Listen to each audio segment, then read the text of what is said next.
অনেকে বলে যে মসজিদে দান করার চাইতেও নিজের বইয়ের জন্য খরচ করা উত্তম, এটা কি সঠিক?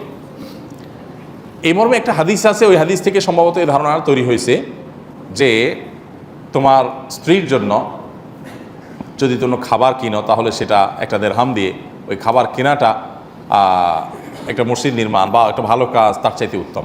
এটা তখন হবে যদি স্ত্রীর খাবার না থাকে এবং তার ভরণ পোষণ দেওয়াটা এই মুহূর্তে ফরজ পর্যায়ে হয়ে যায়, আবার অপরদিকে মসজিদ নির্মাণ করা বা অন্য ভালো কাজটা সেই পর্যায়ের গুরুত্ব না থাকে।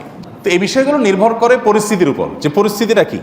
যদি আপনার বাসায় বউয়ের কাছে খাবার আছে শুধু তা না, ফ্রিজ বোঝায় খাবার আছে, ফ্রিজের বাইরে বহু ড্রাই ফ্রুট আছে, অনেক রকমের খাবার আছে, চাল ডাল মাছ সবই আছে, এরপরে আপনার কাছে 500টা টাকা আছে, 1000 টাকা আছে, এদিকে মসজিদে একটা জরুরি প্রজেক্ট চলছে, একটা কাজ চলছে।